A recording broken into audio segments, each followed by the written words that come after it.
Are you serious about becoming a better angler? Increasing your catch rate? Then be sure to check out the Teachin Fishin subscription service. The Teachin Fishin subscription service gives you access to exclusive web programming, seminars, live events, articles, workshops, and more every month. Early registration times and discounts on classes, events, and fishing education weekends gives you first chance to guarantee your spot. Check out the Teachin Fishin subscription service benefits and sign-up information by going to teachinfishin.com and following the links.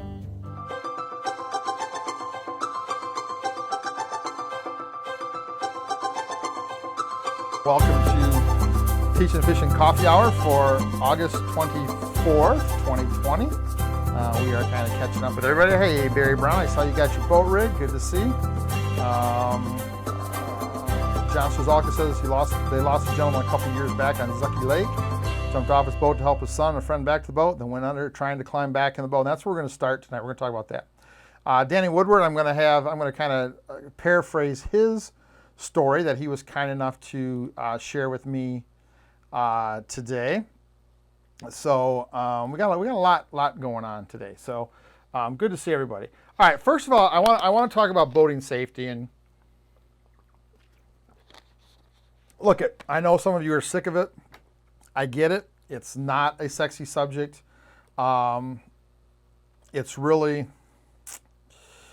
it's really a frustrating subject, and I can't remember who shared. Oh, it was Rock Campbell shared a story, and I'm gonna share a story that Captain Dan from Blue Line Charters shared with me. Another one of the people that just, you charter guys that communicate with me, stay with me, encourage me. Again, I don't think you guys will ever realize what a light you guys are in my life. So I thank all of you. This has been a tough year to be a charter captain. We've shown some fortitude. We've stuck together. We've helped each other, and I appreciate all of that. So someday we'll do a show just on sharing information. And kind of how this whole thing kind of works. First of all, update, Jim Mick. I want to share this. Jim Mick is part of our Teachin Fishin Walleye 101 family from way back. He had triple bypass and heart valve replacement surgery on Friday. He's doing well. He's scheduled to go home on Friday with 6 weeks outpatient rehab. So I just want to say congratulations to Jim. Good luck. Jim, we love you. We're praying for you. I'll be in contact. I'm going to give you a call tomorrow. But just kind of our thoughts out for our good buddy Jim Mick. So I want to share this. I want to start with this. So again, I know you guys are sick of boating safety, but as I said before we went live and before we started recording, I actually sometimes I relish the ability to look at you guys and say I told you so. Like when you guys catch fish going fast, or the first time you drive around and find fish on your sonar before you put baits on wire and you catch them right away. So all the things that we try to teach, I like to go, I told you so. What I don't ever want to do, again, is say, I told you so when we lose somebody. And we're getting close. I see more and more of this. So let me read Rock Campbell's post. And I'm going to read Danny Woodward's Facebook Messenger to me. And then we're going to kind of roll into where this goes. Rock says last week he was fishing near Cedarville with 5 guys in 2 boats. Sun was shining, birds were singing, the perch were biting, all was well. I glanced over at our second boat with 2 people in it in time to see a rod begin to go overboard. The man using the rod made a slow motion lunge for it and went head first overboard. The water was warm, 70 degrees, the air temp in the 70s. So the guy maybe had a pair of pants and a shirt on, maybe a pair of shorts, didn't have a lot of gear on, right? Just regular stuff. His partner struggled to get him back in the boat, soaked as he was. We made a beeline for our fishing partners. The swimmer was clutching the transom, unable to hoist himself up, which I'm going to tell you, 99% of you guys here, I don't care what kind of shape you're in, how young you are, how badass you think you are, you're not going to pull yourself up back onto a boat when you fall in. Not going to happen. Just not going to happen. One of Rock's boat mates, a cement contractor, so he was big and strong, grabbed his belt and lifted him up. I grabbed an arm and another man grabbed the other arm. In short order, we had him in the boat, headed for dry clothes. He says, after it happened, I was sure thankful for Lance's safety messages as I had my inflatable. I hope it never gets deployed, but helps in time of an accident, which is exactly what this was and exactly the reason I make everybody wear inflatables. They're for accidents. They're not going to save you in a situation. If your boat's sinking, you need to have better life jackets. We've already covered that. We'll cover it again, but that's not for tonight. The inflatables are for an accident. They're not to have there and go, oh, you're in the water, here's an inflatable, because you'll never get it on. They're for having on, so when this happens, you have the aid of a flotation device. That's what the inflatables are for. If we had not been near, it would have been difficult for the 2 men in the boat, for the one guy to get the other guy in the boat. If the water had been cold or rough, it could have been a much different outcome. If you don't wear an inflatable, please do. You are important. All right, and then the story goes on to talk about ladders, right? So always wear RP. Lots of guys, I like a lot of guys are saying, hey, we always wear, right? So a couple of guys talk about ladders. I'm going to address the ladder function. So good. A lot of guys with good intentions. Buy a rope ladder with rungs, easy to store, and you can put the rope or put it over the rope cleats or around the motor, similar to a window fire escape ladder. So I'm going to tell you, let's start with that right there. I'm going to tell you, don't do that. There are some inexpensive rope ladders on the market. I'm going to try to get a picture up here of one. Oops. We want a boarding ladder. We want a boat boarding ladder. And there's an inexpensive one. And look, I had this one also. Simply because I thought, cool, it's like 6 rungs. They fold right up on top of each other. They're all connected by a rope. You boom, boom, you put it over the cleat on your boat.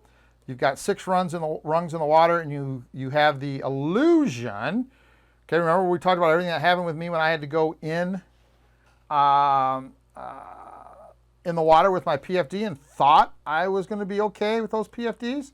That's what this ladder does. This ladder gives you a false sense of security that you're going to be able to get in the boat. You're not. So here's the one that I have seen this. And this is no knock on any company at all.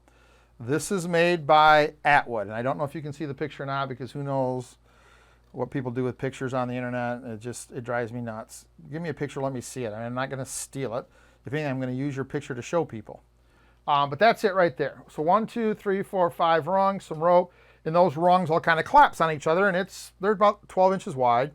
It's a package about that. And I had a Velcro strap around. I had one in the Polar Craft.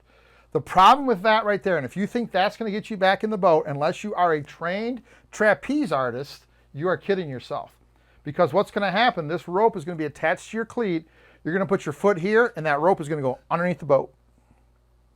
Because there's no stability. It's going to go underneath the boat, and now you're hanging on. You got something to hang on to, but there's no way, unless you are, like I said, unless you're a trained trapeze artist, there's no way you're going to have the core strength, the body strength, the upper body strength, especially when you've been in the water and you're wet and you're scared and you're frustrated and you just want to get out. No way you can get in the boat with one of those. I had one of these. We took the kids tubing a couple years ago at Houghton Lake. The whole family went, nieces and nephews. We went tubing. I tried to use that as a ladder to get up on. Nobody. And I mean, my nephew was a high school football player at the time. In shape, 140 some pounds, muscles, in shape, couldn't get up on it. Don't buy one of those and think you are safe, okay? Now, Danny Woodward from Blue Line Charters was kind enough today to send me a message. And Dan, I'm going to share it. I saw you were here, but I'm going to share it, and you can chime in a little bit later if you'd like, or when I'm done with this. He says Friday he had a video guy with him, and the guy's drone splashed in the St. Clair River. To save it, he jumped in fully clothed with a net in hand. He saved the drone. Then Dan says he looked somewhat panicked. I got the net and drone in the boat. He didn't know the boat had a boarding ladder. I directed him to it. He climbed in easily. I'm not sure. Okay. Blah, blah, blah. And then he shares his ladder. He says, I had no clue he was going to jump. But Danny has a boarding ladder. So I'm going to tell you, if you don't have a ladder on your boat, put one. If you're going to be one of these people who says, yeah, but I can't, it's going to get in the way of net and fish, and you are a crappy netter. If you're going to tell me it's getting in the way of whatever, stop. Well, I got a kicker motor. Good. Put it on the other side. I don't care. Get yourself a legit boarding ladder. And I mean a legit boarding ladder. What I mean is something, let's see if I can, we'll just use this one. Danny sent me a picture, but we'll just use, let's see if I can find the one I got on the back of my Polar Craft.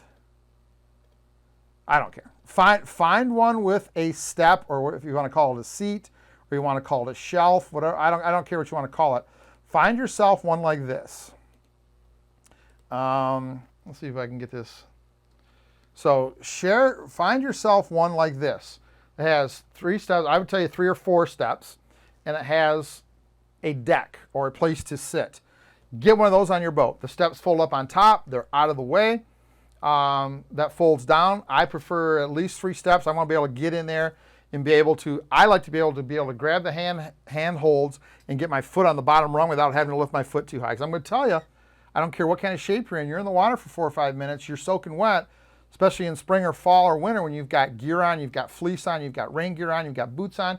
You're not going to be able to lift your leg up 4 inches or 3 feet to get it on that bottom rung. You're not going to be able to do it. Get something that has 3 or 4 rungs. Those fold up. They sit on top of that deck or shelf, whatever you want to call it. Get yourself a good boarding ladder. If you don't have one, get one. Get it tomorrow before you buy any more custom colored crankbaits, all the crap you don't need. Get yourself a ladder for your boat, because it's going to happen. Somebody's going to go in, somebody's going to fall in, you're going to need to get somebody out. It might be somebody that you're trying to save. I don't know what the situation's going to be.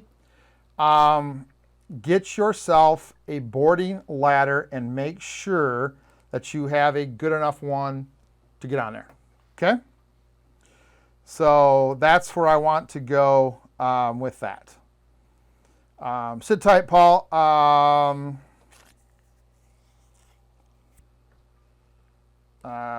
Sit tight, Paul. I'm going to get to your get to your question. He actually makes a good point.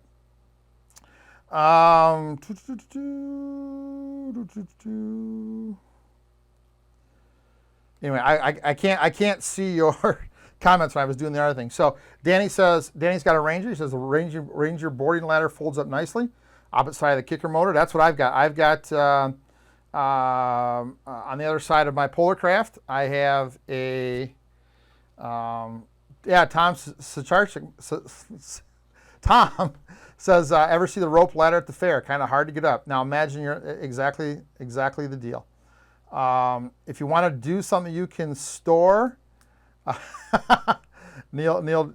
Okay, so Neil says, step on the cavitation plate and lift the motor. Now, I have seen that happen, and I took a friend to the hospital to get 38 stitches from a prop.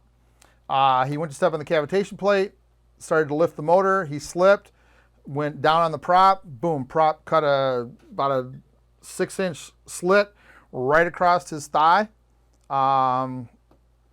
It was deep. It was just a real thin cut. It cut it so fast and so quick there was hardly any blood. He took, 27, 28 stitches to close it up. I'm never ever going to tell anybody to step on the cavitation plate.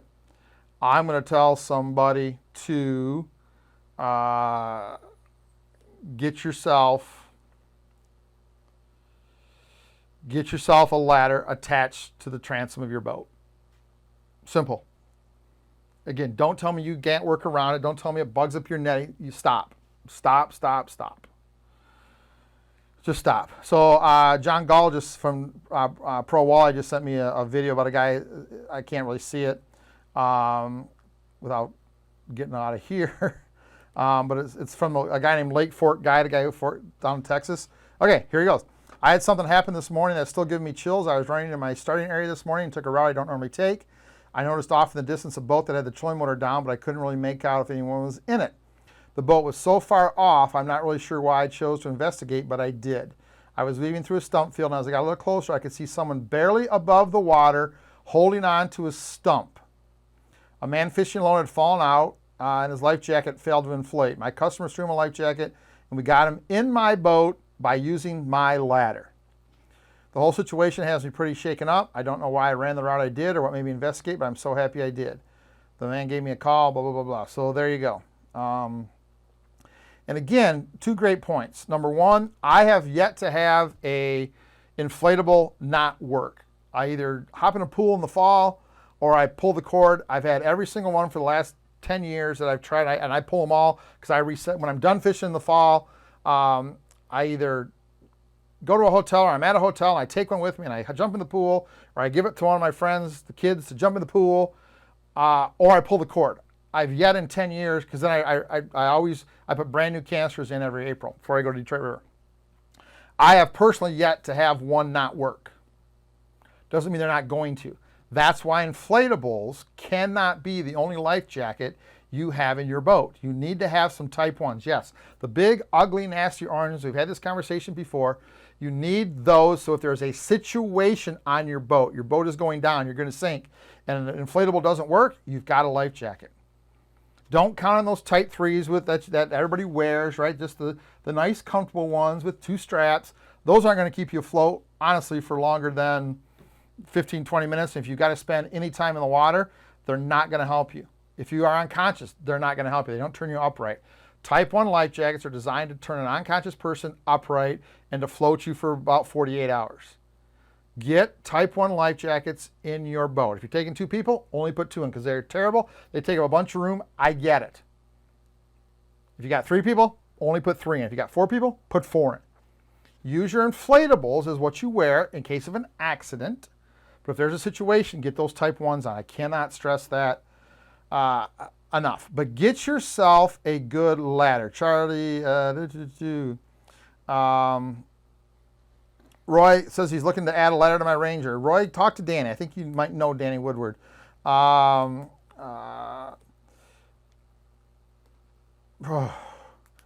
Elliott, a guy fell out of his boat in big waves several years ago. It happened so fast. He was a big guy. His boots filled up and he became even heavier. He had a hard time in the big waves getting his foot on the last step of the ladder. My new boat ladder is longer. Have one installed. I'm telling you. It makes me sick. Something's going to happen. Get a ladder. Right? They're probably going to cost you $150. Have somebody mount it really good. Make sure that you got good quality bolts, screw bolted on. Get it on there. And if you can find a 4-step, get a 4-step. If you can find a 5-step, get a 5-step. There's one that I really like. I didn't see on the list. And I'm trying to actually get Polarcraft to make it a standard on their 19 and 20 foot boats and an option on other ones. The Lunds have it, and the Lunds offered it as an option. Basically what it is, it's a 4-inch square tube that slides underneath the gunnel, usually your port side, and then it's got a little ring with one finger. You can open it, pull it out, and there's this 5 or 6 step ladder on it, and it stays stowed right tight against the transom. You never know it's there. One of my favorites. I'm trying to get Polarcraft to offer that as an option on. Actually, I'm trying to get them to make it. I'd like to have them make it standard on their 19 and 20 foot Kodiak, Outlander, and Frontier boats, and then offer it as an option on everything else because I think every boat should have it. I think it's just one of those things that you should have. I know a lot of the Tritons have it. A lot of some of the fiberglass boats. Triton was the first one I saw. It came standard. Lund, I think, does it with their Thais. It's an option. I know Jimmy Breck and the boys from Randy Plooster, the boys from Grand Rapids, their Lund has one. I'm trying to find one. I can't find one. But it's just basically a 4-inch square stainless steel box with a ladder inside it, and you mount it underneath your gunnel. It's about 4 feet long. Mount underneath your gunnel, you pull the ladder out, and then the rungs just pop out, and you slide right up. It's just awesome. And it's out of the way. But I have a swim platform. This is not mine, but I have a swim platform like this one on my Polarcraft. So this is what I have. I have something that looks like that on my Polarcraft.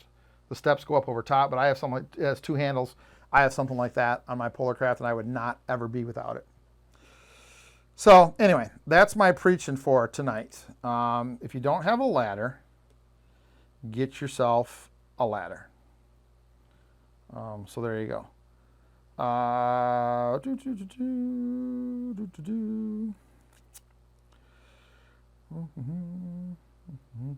Mike Martin says, wonder if I can find one that will work on my Ranger. I have the rounded access panel on my back deck. I'm sure you can find you something.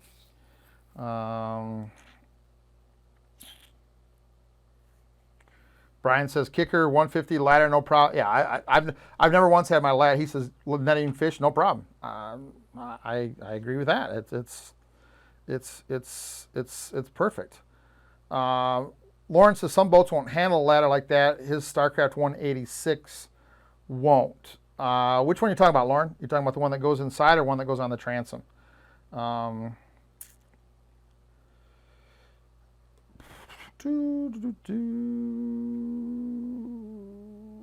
Charlie says, does it flip over the trans? I've never had a problem. I think my Polar Craft has a 4-step. I've never had a problem with it being, again, it's on the opposite side of my transducer, opposite side of my kicker. I don't think it's going to be a problem. I don't think it's going to be a problem.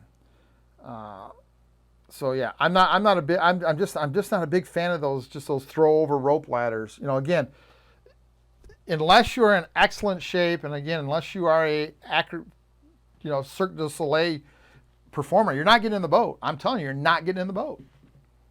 Especially with heavy clothes on and panic. Now, if you're swimming and you're having a good time, you can take 10 minutes to get up, sure, maybe. But if you're in the water and you're wet, and you got lots of clothes on, you're panicking, and the waves are coming over the top of the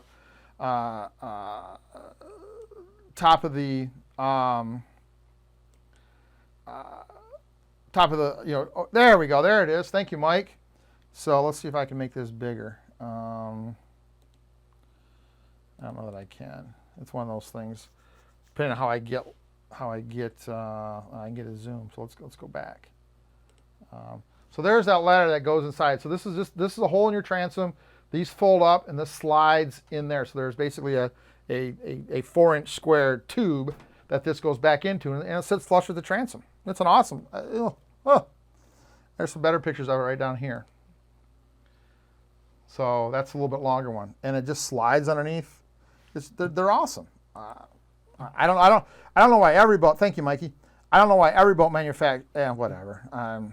You don't want me to get started on boat manufacturers. Let me back up. You don't want me to get started on boat buyers. That's why boat manufacturers don't do all this stuff, because 90% of people that buy a boat have a $130 budget and they can't spend $131. So if I put a $200 ladder on here and it costs you $131 a month for the next 25 years instead of $130, you're not going to buy my boat. So a lot of this stuff that we should have, dual. We had a guy the other day on the Polar Craft site, bilge pump went out. I always get, and you should too, if you spend 1 minute on the Great Lakes, you need to have dual auto bilge pumps. And they should be 1,000 gallons per minute. You should have 2. They should both be on their own auto switch. Don't count on one auto switch to turn both bilges on. You want each switch to turn both bilges on, but you want 2 switches. Because at some point you're going to have one of those float switches is going to go bad. You're going to have a bunch of water in your boat, not know it, and you're going to go, what in the heck's going on? So I always have installed 2 750 or 1,000 gallon per hour bilge pumps, and each one has its own float. If you spend 1 minute on the Great Lakes, you should have one of those, or should have those. Those should be standard on every single boat from 18 to 20 foot, 21, 22 foot. Every Ranger, 618, 19, 20, 21, every Polar Craft, Frontier, Outlander, Kodiak, every StarCraft STX and Fisherman, every Lund, Pro V, Fisherman, Type, be standard. Standard. But I'm not going to do it because I got to go buy a boat. I'm going to buy a 20-foot boat with a 115 horse motor because my budget is $125 a month. That's another story for another day. So, anyway, get your, John says, does an earthquake in Lake Erie the day before you perch fish affect the fishing? Yes, I believe it probably did. Ron Merbler has a good story about that. Yeah, Corey, I'll try to get a hold of Barb Carey or Angie Scott or somebody that I know. Sean says he personally knows 2 guys that their life vest didn't automatically blow up when they hit the drink. I've been lucky. I've never heard of anybody that I know personally. Mine have always worked. But again, I rearm every spring. That's just something I do. I think that's a big deal. Costs you $20. Costs you $20 a jacket. So I run 6 jackets in the Polar Crab. It cost me 120 bucks. It's worth it. Tom Randis says his Lund Sport Angler came with one of those ladders. Lund offers as an option. Lauren says the first 4 rung I should. Yeah, you don't want that. You don't want that anyway, Lauren. You want a good. Oh, that one. Okay. Let me know why. Well, let me know why it won't fit, Lauren. Let's see if we can get a. Let's see if we can get something figured out for you. Barry says he has a swim platform. What can he get for a 210 Thompson that will just stay on the platform? There are ladders, Barry, that those fold-up ladders that are actually designed to be screwed to the bottom of the swim platform, so you can actually add fold-up steps. So shoot me an email, walleye101info@gmail.com. Shoot me an email. Remind me what you're looking for, and I will find you a one of those add-ons. It's basically a 4-step ladder that folds up, and you just through bolted on your swim platform, and you're done. You got a swim platform and now a ladder. Dougie says waterproof clothing and rain gear or cold weather gear also hold water. Oh, awful. Exactly. Yeah. Wash your stuff, pull it out. I'm telling you, I'm just. Frank says he spoke with a guy who was on the boat. The net sunk last November. We tried to get them in the studio, and by the time we could try to get some time together at the studio, we were not able to use the studio. But it made him realize cold weather gear is a must, like Striker Ice. Be careful, but I'm going to have a conversation about that. They spent over an hour in 40-degree water waiting on the Coast Guard. The guy without the floating suit struggled with a Type 1 preserver, and they almost lost him a few times. Understand, though, that Striker Ice, whoever makes that floating stuff, none of that floating stuff is certified Coast Guard approved. You still have to have a life jacket for each person in your boat. That does not take place of a PFD. It's a good idea in really cold weather. You know, if you're going to wear a coat anyway, why not wear a float coat? Mustang, Striker Ice, no problem with that at all. But it doesn't take the place of a life jacket. And I would be really surprised, Frank, if the guy had a Type 1 on. You can tell me he had a orange life jacket on, one of those crappy orange ones with one buckle, but not all those orange vests are Type 1s. I'd be very, very surprised because I'm definitely afraid of the water. I mean, to the point where I start to hyperventilate and can't breathe and start to panic. I went in the water with a Type 1 that didn't really fit and was really uncomfortable. And one side took a minute to just breathe and relax. Right? There was no, and we were in 2.5 foot waves. One side took a second to just calm myself for a second. There was no way I was going to go under or get turned over with that Type 1 on. So he may have had an orange life jacket on. I would be surprised if it was a Type 1. I'd be very surprised. So, yeah, let me try to find those links, guys. It's not as easy to do while I'm trying to do all this stuff. So let me try to find some links. So I'm going to put some ladder links. I'm going to put yeses and nos. I'm going to put that rope ladder on there you don't want. I'm going to do the stowaway ladders. All right, I will do a little work. Probably won't be tonight because it is my anniversary, by the way. So Carol's got dinner waiting when I get done. So I'll try to find some links and get those posted sometime during the day tomorrow. So there you go.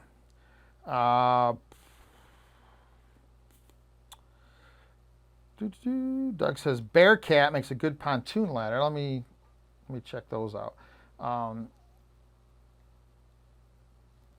Now my pontoon, the last pontoon I had a side entry, and I had to carry the ladder in a storage compartment. This one I actually got the pontoon has a rear entry ladder, and it just stays on the back. I like that a whole lot better. A whole lot better. You are right, Dougie. Look at. I would challenge any of you. The water's 80 degrees. I would challenge any of you the next time you go fishing, get in 20 feet of water, jump over the side of your boat in shorts, in swim gear, try to get back on the boat. I'm betting you dollars to donuts you can't do it. Can't do it. So I'm just telling you. John says he's been in the water in cold water and it's hard to get in the boat even with a ladder. I would agree with that. Once you know, if you ever watch that cold weather survival camp, you know, they're talking about water under 50 degrees, that you've got about 3 minutes before you start to lose manual dexterity. You can't, after about 3 minutes in water 50 degrees, you can't dial a phone. You can't push a button on a marine radio. How are you going to pull your fat ass up in a boat with clothes that are soaked? Just saying. Again, I don't ever want to say I told you so for that. I like saying I told you so. Like I said, when you go fast and catch fish, or when you find fish on your sonar, or when you try something we teach and you catch fish, I like saying I told you so. I would never ever want to sit here one day again with a hole in my heart, a lump in my throat, and tears in my eyes and say I told you so because we lost somebody. I don't ever want to do that. Never do I want to do that. So there you go. Ryan, hi Ryan. Ron Butler from Rytech Marine. Good to see you. Said the factory telescoping ladder on his Lund is amazing. We spent a lot of time in the water. Again, I saw some pictures of Ryan and his family enjoying the water last week, I think. Spent a lot of time in the water, getting in and out of the water, swimming, and it's great. Wouldn't have a boat without it, and I'm now looking for something similar for my father's older Lund. Also, the ladder has absolutely no interference with the transducer, and I have quite a few on the ladder side. Now, here's something else I would tell you. And I'm gonna talk to Ryan. If you are a family sports guy, there are products that cover your prop. They're mostly designed for towing, but there are products that easily go over your prop that cover the sharp edges of your prop. So, you know, if you've got, 6, 7, 8, 9, 10, 11, 12-year-old kids up and down the ladder, that prop is still sitting there. Somebody slip off the ladder, somebody push, you know how kids are. It's my turn to get in, and somebody goes down next to that motor. Smack, we've got a cut foot. There are products that cover your prop. Again, they're mostly designed for towing, so you don't get dirt in your lower unit, and for being around the yard and walking around your boat and not getting cut. But there are some that you can very easily put on when you're in the water, and that protects anybody from going. So just kind of be aware that those big stainless steel props. We're spending 20, 21, 22, 23, 24 inch stainless steel props. Those will take a hunk out of your body in a hurry. And you know how kids are, right? My turn, right? And somebody goes down next to the motor and their foot hits that stainless steel prop. There are some things that cover your prop. So if you are a big water sport family, something to think about. Just something to think about when the kids are in the water. Somebody get in, put it on. Somebody, when they're all done, get in, take it off. Those kids are protected. Again, I watched a good buddy of mine try to get up. And again, guy in great shape. And this was years and years ago. Guy in really good shape. Step on the cavitation plate, push the button, slip, boom, smack. Basically a 30-stitch cut right across his thigh. So, and thank God the motor was stopped in neutral. If that would have been in gear, and that prop wouldn't have spun. So he hits it, and the prop cuts him, but the prop spins. If that boat would have been turned off in gear and that prop would have been stationary, I don't know what it would have done. If his leg would have hit that with the force it hit it, and not pushed it, because remember it's in neutral. The blade's here, right? He hits it with his leg. The blade does what? The blade moves because it's in neutral, and it still cut him. 6 inches deep. If that boat would have been turned off in drive or in forward or reverse, so the prop was locked and he would have hit that, I don't know what it would have done. Probably would have cut his leg off or cut a lot deeper. So just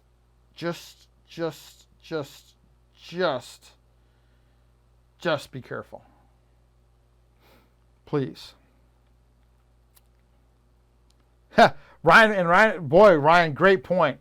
He says he'd be more concerned about the factory transducer brackets with the super thin sheet metal than the prop. I agree with that too, right? That's all stuff you got to think about. When you got kids in the water, man.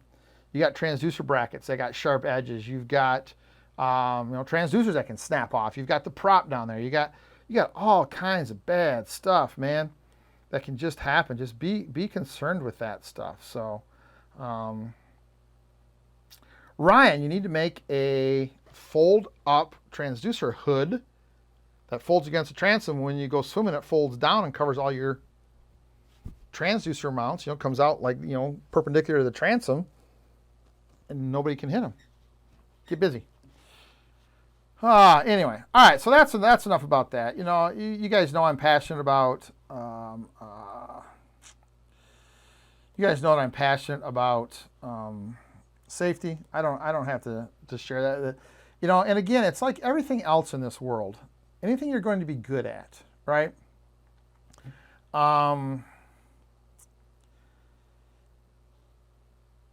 Anything that you're going to be good at, it's not the big things that make a difference. It's the small things, right? I'm going to say that, you know, a lot of us have life jackets. Do we have the right ones? No. Most of us don't. A lot of us have PFDs. Do we have the right ones? I'm going to say probably not. A lot of us have flares. Okay? How many of you still have your flare kit wrapped in the cellophane it came from and shoved somewhere in a storage compartment? So yeah, you got flares, but if there's an emergency, can you get to them? No, you probably can't.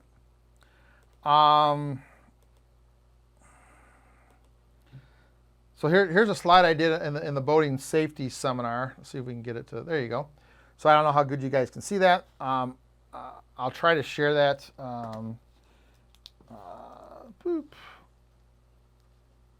Slide from the safety seminar with ladders. So this is from the safety seminar. So again, these rope ladders, no good. Single U-shape, you're never going to get your leg up there, especially us fat guys. You're never going to get your leg up there. So here's that one that fits in the transom. Here's a good option. This is actually I can't remember who did that on their Lund. That's one of our guys. Did that on their Lund. They had a heavy wood box built that secured to their back deck. Then they put a ladder on top of it and dropped it down.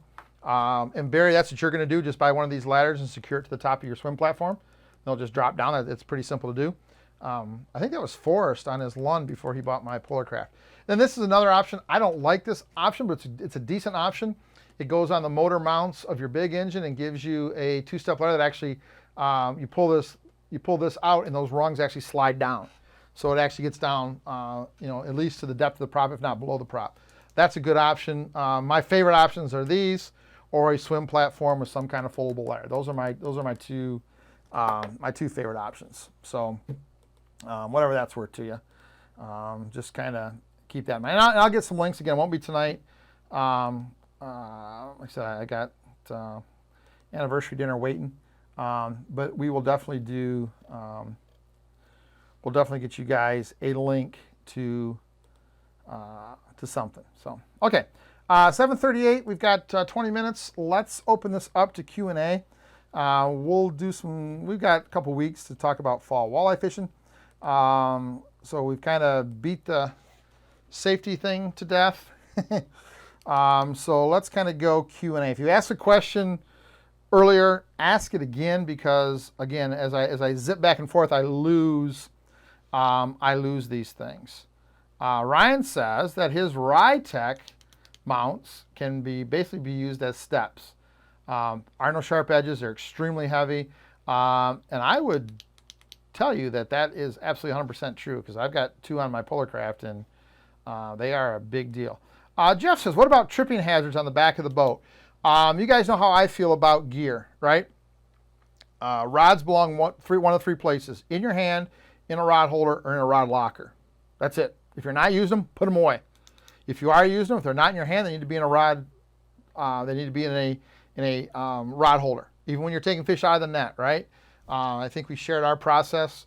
I know we did on our trolling boot camp, right? You catch a fish, it's in the net. You put your thumb on the spool, you open up the spool, you put slack in it, you put the rod in a rod holder. Then I'm going to lay the net across the deck, and I'm going to take care of the fish, and that way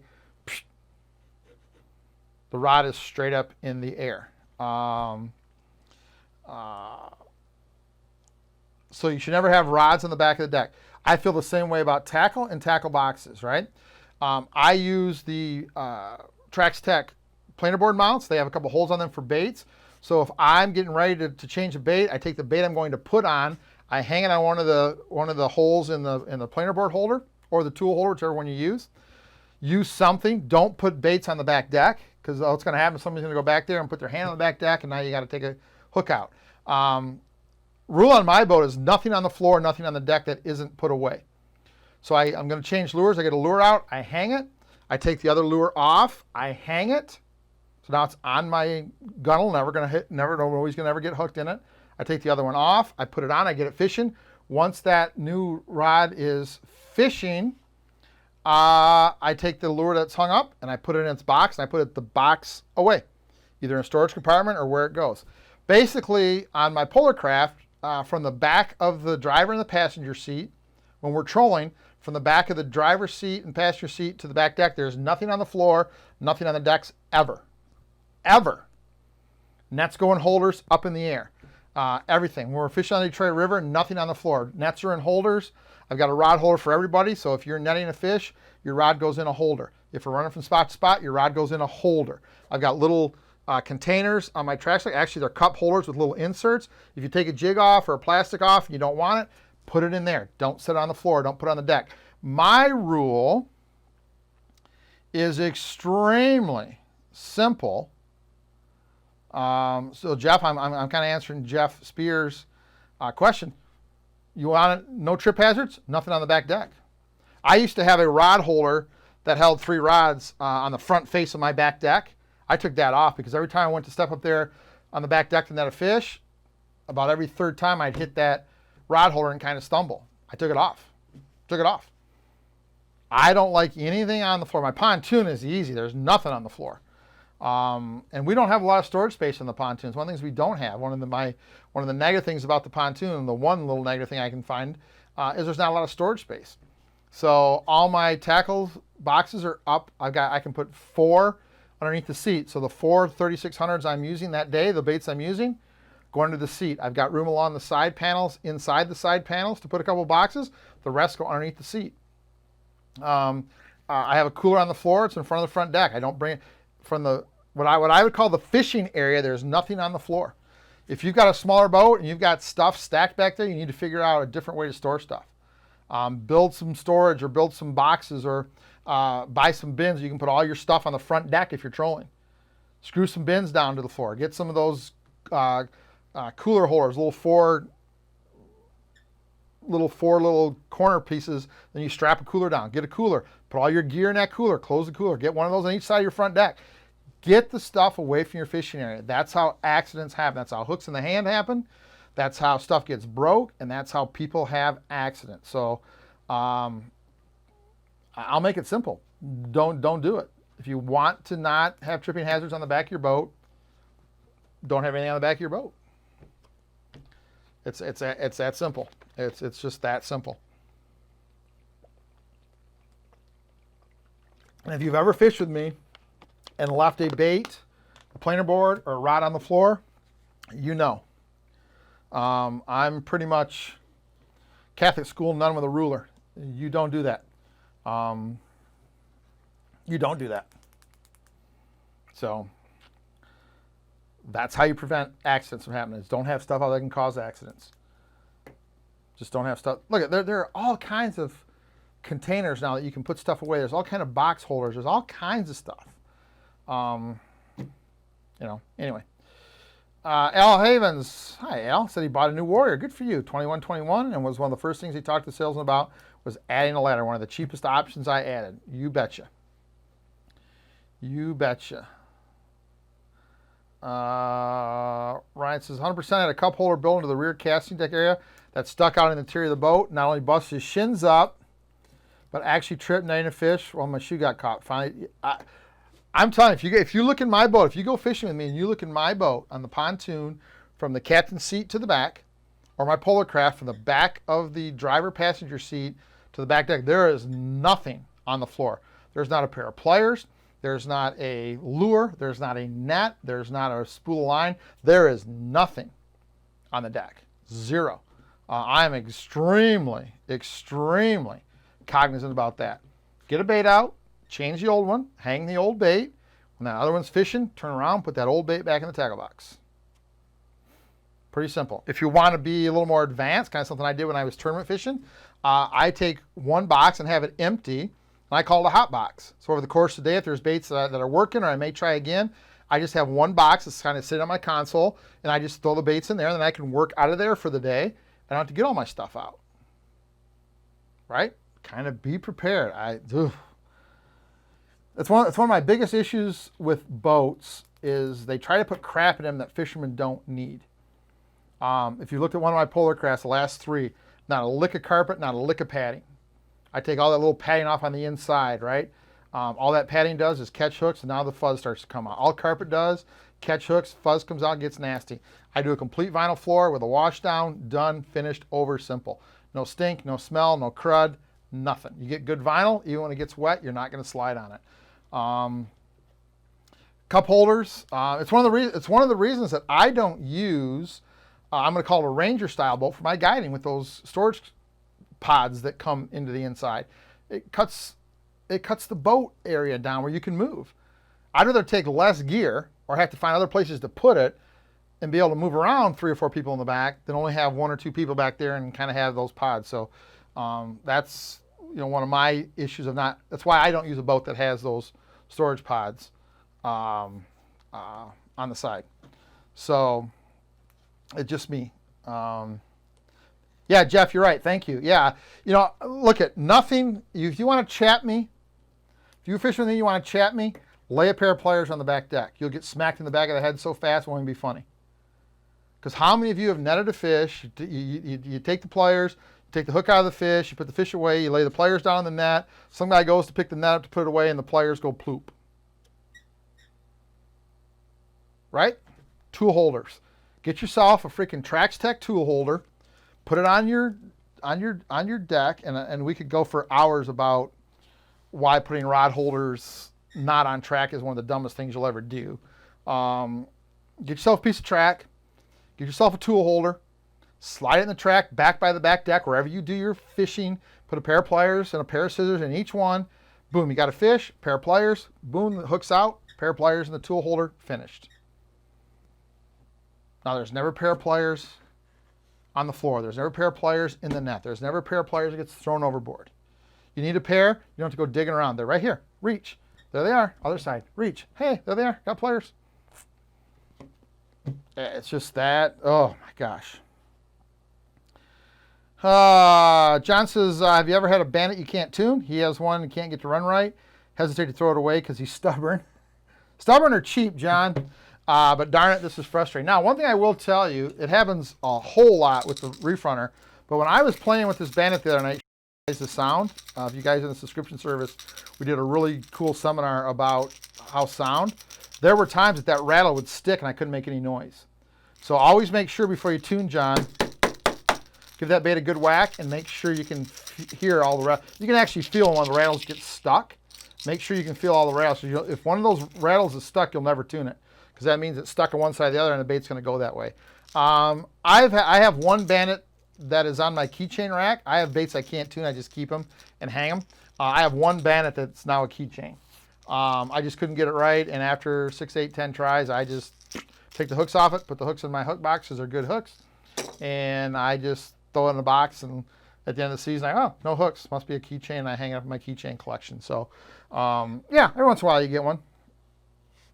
There's no way you can't get a bad one when you have a 2-piece welded bait. Because it's a 2-piece bait, they one piece, they load the BBs in there, then they glue the other side or weld the other half to it.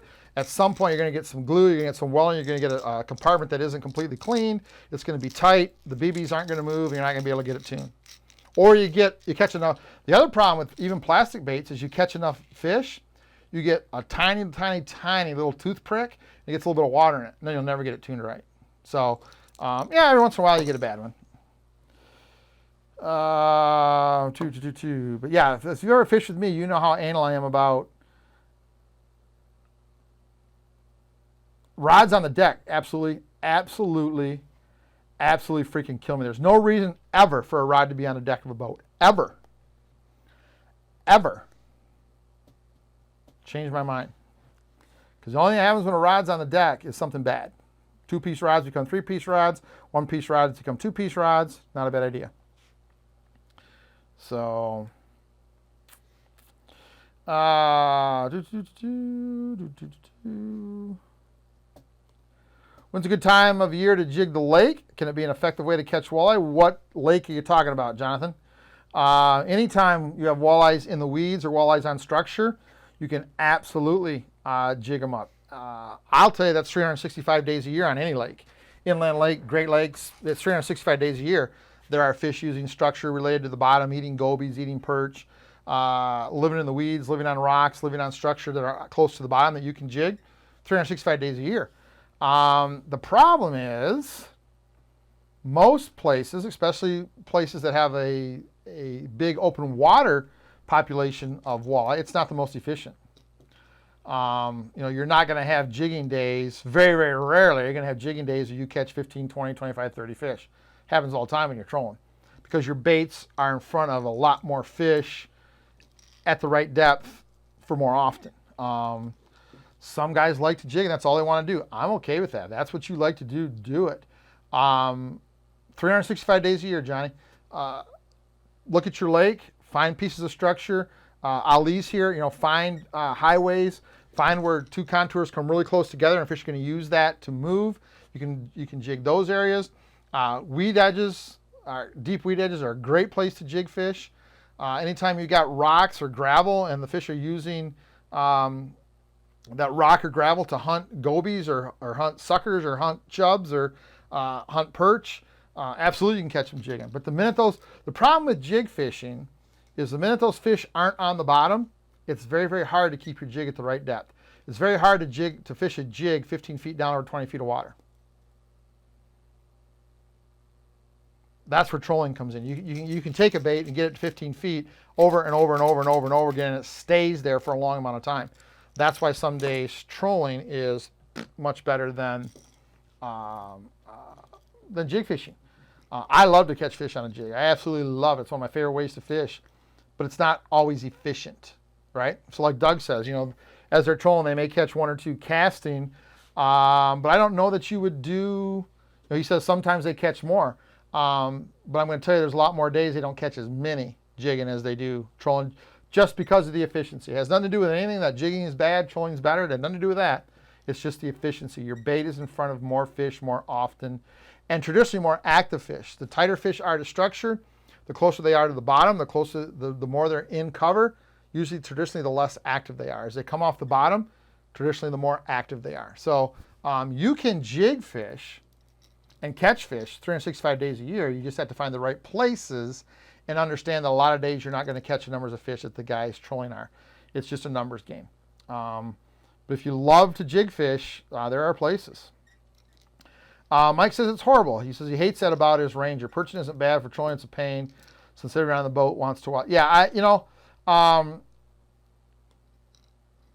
when I first started guiding, my first practice guiding year, I didn't really guide, I just took people to see if I could do it, was out of a Skeeter. And I loved my Skeeter, but it was a tournament boat. Those Rangers, 620, 621, 622s, those are tournament boats designed for two people. That's what they're designed for. They're designed for fish two people. Will they work as a charter boat? Absolutely they will. But I think the guys who are serious about chartering get away from those boats, right? Nick and Gary Zart, two of the best guides on Lake Erie, they got out of Starcrafts with straight sides, right? So a lot of people can move around. You're seeing more polar crafts. You're seeing more Ranger fishermen's or Ranger Riatas with guides because they've got flip-up back seats. So I can get four people. I don't have to have a seat in the back, and they don't have those side storage compartments. Now, there's not as much room for tackle, not as much room for rods. There's definitely not as much room for stuff as your tournament boats. But I'm going to tell you, if you're guiding, 95% of the guides, I'm going to tell you, could probably fish out of a one-day carry-on bag, or let's call it carry-on airplane bag. I'm going to tell you, most guides worth their salt can fish out of stuff they can put in a small carry-on bag. Now that stuff in that bag may change, right? My Detroit River bag wouldn't be the same as my May Saginaw Bay bag, wouldn't be the same as my July Saginaw Bay bag, wouldn't be the same as my October Saginaw Bay bag, wouldn't be the same as my October, November Lake Erie bag. They'd be different. I put different stuff, but I could fish out of absolutely could fish out of a little carry-on bag. So I don't need all that room for all my gear because I'm not fishing all that gear. That's not what you do when you're charter fishing. You got 5 hours. You're going out there. You're doing what's working. You're doing what's efficient. You're going fishing. And most days you're running the same baits, same colors, the same stuff. You're just running it. So you don't need all that stuff. So there you go. Jeff says, yeah, with 186 Outlander, Polarcraft, nice. Love it. Always open up storage areas and put things in there where it gets hectic in the back. Yeah, just put stuff away. Look at Dougie. Again, a charter guy. Tools don't get set down on my boat unless it's back in the holder. And, sheesh. Yeah, Danny, a lot of the guys that have, I like the idea, right? Guys in the front of the boat. I know Duncan, our good friend Duncan, started doing that when he was running charters on Erie and running crawlers. He made some 4 and 6 ounce short wire bouncers, and he put a guy in the front, and he put 2 extra rods up there, and those rods were actually forward of the transom. You go, okay, your job is to watch these 2 rods. And they would just rotate who sat in the front, and a lot of guys loved it up there. Loved it. So, good idea. Johnny, no, I haven't been able to find anybody that has any of that data. Look at Phil. I'm working on putting a collection of derelict crankbaits together to make a mobile for the baby's crib. Just make sure you take the hooks off. Oh, that's funny. Oh, that's hilarious. Al says, what about a piece of track on the back deck in front of the motor? Love that. But make sure it's in front of the motor, a place you're not ever going to step. Absolutely. I know a lot of guys that do that. I know guys sometimes put a sonar back there, a tool holder, maybe a cup holder for their drink. Absolutely. Love that idea. Just make sure it's a place you're not going to step. Yes, Kim was with me. I got to get a picture of this. I had one the other day, and I took a bunch of pictures, and for some reason my camera didn't work. On the back of my Angler Quest, I have the motor pocket, and then I have 2 wings on it that it actually is designed to screw it, to bolt a ski tow bar to. Well, I took 2 6-inch pieces of Traxtech track, mounted one on each side of the center tune, and put a 30-degree rod holder, so it's got a little angle tilting back, and I put one on each side, and I put my nets in there. So now my nets are out of the boat, they're out of the way, I don't have to bring rods around them, they're out of the way, and they're very easy. When the fish comes in, I just grab the net, extend it, net the fish, take the fish out, put it back in the holder. So now my nets aren't even in the boat. On my Polarcraft, I put a net holder, which Traxtech makes, just a straight up and down rod tube, very inexpensive. I have a 6-inch track in front of both of my windshields, and each one has a net. So I take the board off, I walk to the front, I reach over top of the windshield, grab a net, come back, net the fish, get the fish off, walk back up over the front of the windshield. And I can do it from the back of the windshield. I don't have to get in the front deck, and I can boom, drop that net back in there, and it's out of the way. So, place for everything and everything in its place. You betcha. If you come to my office, you wouldn't believe that. If you're on my boat, you would absolutely 100% believe that. I'm very, very, very anal in the boat about that. Ali is addressing the jigging question. Steep breaks, weed edges, bottom composition changes, current breaks, isolated rocks or humps, dumping grounds, all good places to jig or cast on Erie. Absolutely, they are. River mouths are a great place to jig fish. Mike Martin says, I'm learning quick the drawbacks. Mark Skeeter is nice from all, but yeah, and again, with boats, you can't beat size. That's the big thing, right? Is you can't beat, everybody's like, well, what's an 18-foot boat versus a 19-foot boat? Well, it's not just 1 foot longer. If that boat's let's say 98 inches wide, right? It's 1 foot by 98 inches. So what is that? So that's what, 8 square feet more. Well, mark 8 square feet on your floor. That's a pretty good hunk of real estate. So that 1 extra foot, because the boat's 98 inches wide, you just picked up 8 square feet. That's a big deal on a boat. So forget the length. Though it's only 1 foot longer, yeah, but it's 6.5, 7, 8 square feet of deck space bigger. That's huge. So just kind of think of that when you're looking at a boat.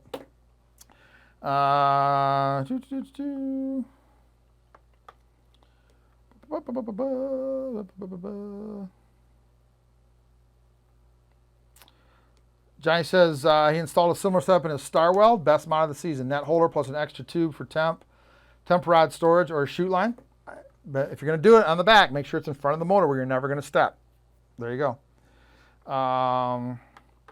Right, Johnny Gall says Gary's Archie. Yeah, I know Gary's using the big 30-footer. He doesn't really use a StarCraft at 622. He needs the room, and that's. Look at. There are a lot of things you can learn from charter guys. And the biggest thing I'm going to tell you can learn from charter guys, number one is efficiency. Watch how charter guys run their spread. And number two is how to buy a boat that performs with a lot of people in it. And that equates to room. So even if it's just, you go, well, I'm never going to have 6 people on my boat. Well, if I got enough room for 6 people, how much room are you going to have with 2? So just kind of pay attention. Look, I know the glittery boats are sexy. I get all that. I 100% get all that. I hear guys all the time, well, walk through windshields are for old people. Well, good, then I'm an old person. And every time I ride with a guy in a boat, and I'm sitting in the passenger side, and he's got little bubble windshields, and I got to put my rain gear on because there's a little bit of chop, and we hit it just right, and the wind blows it, and every single one of those drops that goes in my pants, I look at him and go, doesn't happen on my boat. I have to put rain gear on, unless it's raining. Because behind that walk-through windshield, you don't get spray from anywhere. I like to stay dry. So I lose 2 miles an hour. Okay, when can you run 55 mile an hour on the Great Lakes anyways? Never. Okay? Pontoons are old people boats. Get on one and fish. Call me or call Doug or call somebody else. Get on one and fish. But don't get on a pontoon unless you're serious about maybe buying one, because you're going to leave there going, holy freaking moly. Just telling you. Look at all the charter guys running big boats, right? If Gary Zark can fish 6 people and him and a first mate, let's say 8 people on his boat, or me and Doug's pontoon, how much room is there going to be for 2 people? Holy moly. You got a ton of room. This is what it is.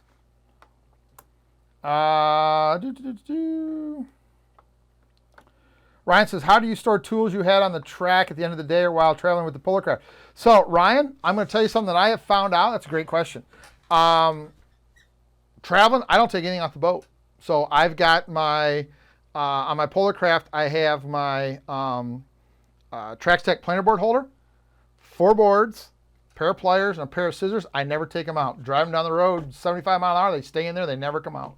My pontoon, driving the pontoon back and forth a couple times a year, I leave all my rod holders on. I leave all my planer boards in the planer board holder. I leave my tools in the tool holder. Never have a problem. I don't take any of that stuff out.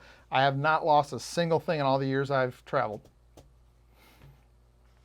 So I don't take them out at all. I just leave them right in there. I just leave everything right in there and go. And I have yet, I've done a lot of trailing over the years. I have yet to lose anything. So if you're worried about it, get yourself a big, open box, maybe in a box like Menards, just a big box. Take that stuff off, throw it in that big box, put that big box away. So when you get out and you get ready to go fishing, you just open that box, all your tools are there. But I've never had anything come off. I trailered my last Polar Craft, or 2 Polar Crafts ago, uncovered from Flint to, where did I go? It wasn't Lake of the Woods. It wasn't Cass Lake. From Flint to Mille Lacs, uncovered, because my cover was getting fixed. I didn't have it, with all my stuff in it. All my rod holders on it, all my tools in it, all my planer boards in the planer board holder, my tools in the planer board holder. I actually even had I didn't notice till I got there, I had a half bottle of water in one of the cup holders and it never came out. So I don't know how far it is from Mille Lacs to Flint, but it's a long way, and I made that trip and nothing came out of the boat. So the way that stuff's designed, if it gets wind on it, it kind of falls back, right? So you got a hole, and when the wind hits it, it kind of falls back, so it can't come out. right? I travel across the lake. You know, the pontoon goes 33, 34. My polar craft goes 50. I travel across the lake with my rods in my vertical rod tree. So I got when I get ready to set up, I got, you know, one like this and one like this. So I got 4 rods sticking outside the boat. On the pontoon, it's 5 on my arch sticking out the side. I travel down the lake 50 mile an hour like that. Never lost a rod yet. So, you know, it's just one of those things. I told the pontoon home last year, and I took the rods out of the rod arch because they were too high. I was afraid they'd hit maybe a bridge. I collapsed all my other trolling rods and put my rod holders on the gunnel, and they were just underneath the height of the arch. And I drove, I don't know, 400 miles one way like that with my rods in the upright rod tubes. 4 planer boards in each of the caddies, a pair of pliers and a pair of scissors in each caddy, a pair of pliers, pair of scissors, and a pair of wire cutters in the back. We call, you know, the fish. There's a little place on the back of the Angler Quest to measure fish. It's got 3 little slots. I never got to where I was going, never lost a single thing. So I just go. I just go, Ryan. I don't take anything off my track. I have my covers built. I put on what I'm going to put on the track. The only thing I take out of my track when I put the cover on is my vertical. So I don't put a stop in the front of my track because the way the boats are built, everything's going to go to the back. So I have a stop in the back. I don't put a stop in the front. And what I do is I take the base of the vertical rod tree, I take one of the screws and I screw it in a little hole that's threaded that the stop would go in, so now it's not going to come loose. At the end of the day, I just unscrew those 2, slide my verticals out, lay them on the side. I leave everything else on the side of the boat, and my cover is built to go, it's got enough room to go over all those rod holders. So if I want to cover it, I just leave everything on, slip the cover on, and go home. So I don't take anything out, Ryan. So there you go. Sean Elliott says 18 versus 21, a ton of difference. Go on Lake St. Clair on a sunny summer Saturday when all the cruisers are running around. Mike says sparkler boats go fast. 1 day a month. Yeah, that's about it too. There you go.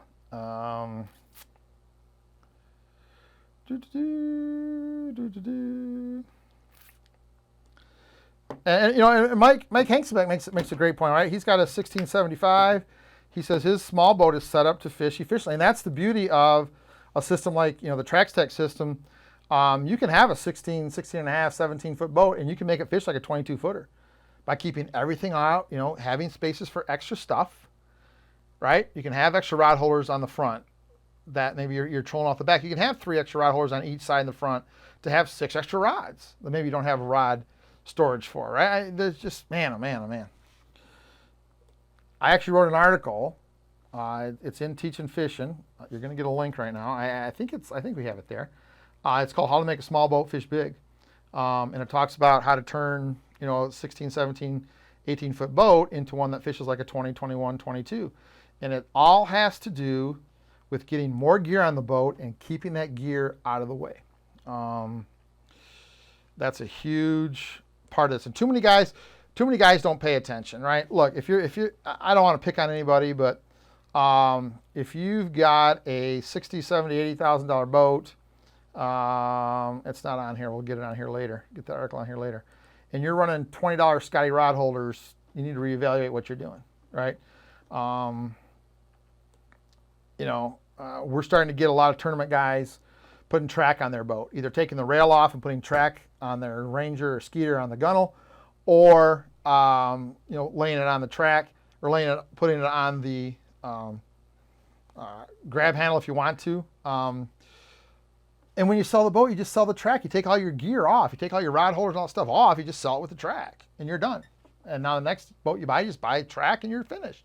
I don't know why that hasn't caught on, right? The TraxTech stuff, what I use, you know, the guys at Cisco make good stuff.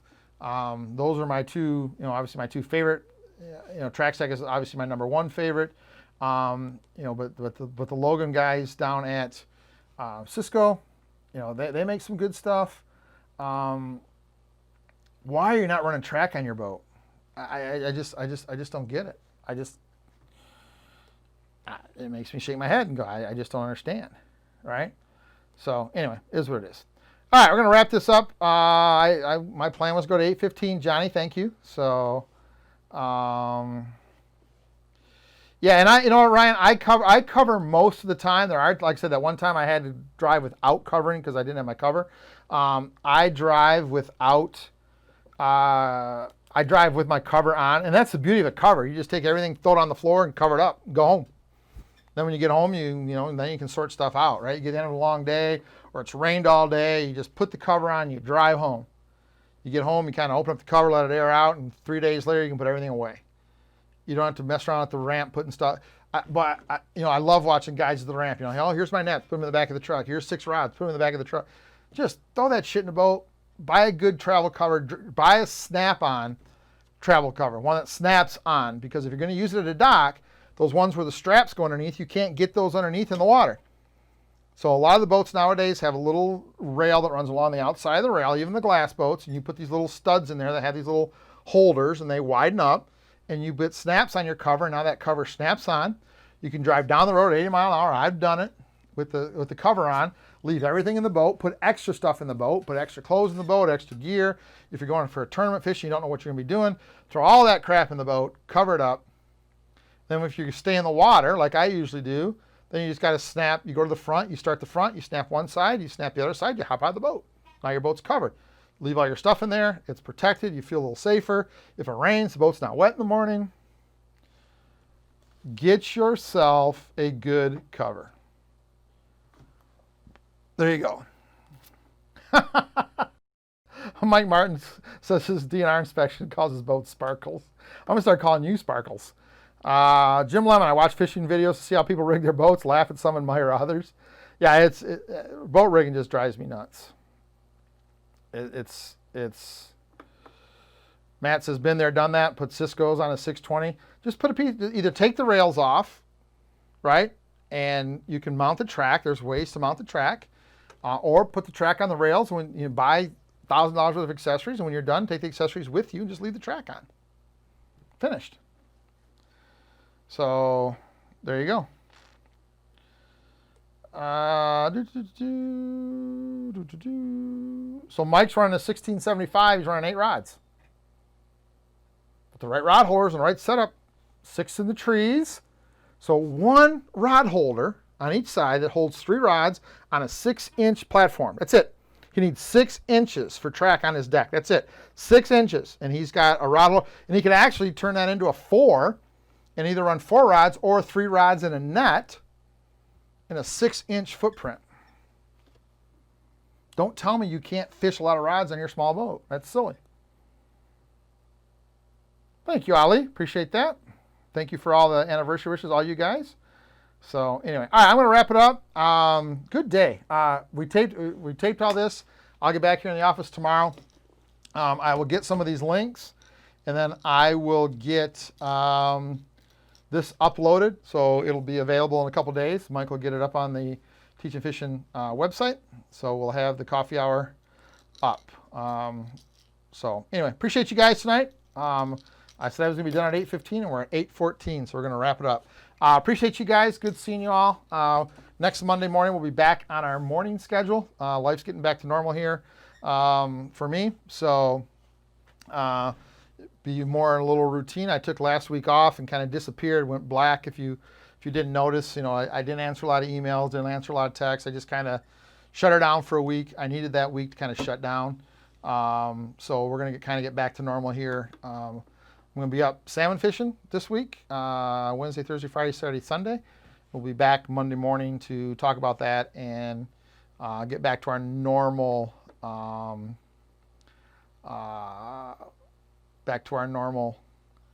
Monday morning schedule. So, all right, guys, have a great night. Thank you again for all your support, all your friendship. Can't tell you how much I appreciate it. I hope you guys know how much I appreciate it. You're a big part of our lives, and we appreciate it. Tomorrow night, subscription Q&A tomorrow at 7:30 on the subscription page. So Q&A about crankbaits. So crankbaits, focus on crankbaits. So ask me crankbait questions. All right, guys, have a great night. Good seeing you. Appreciate your time tonight.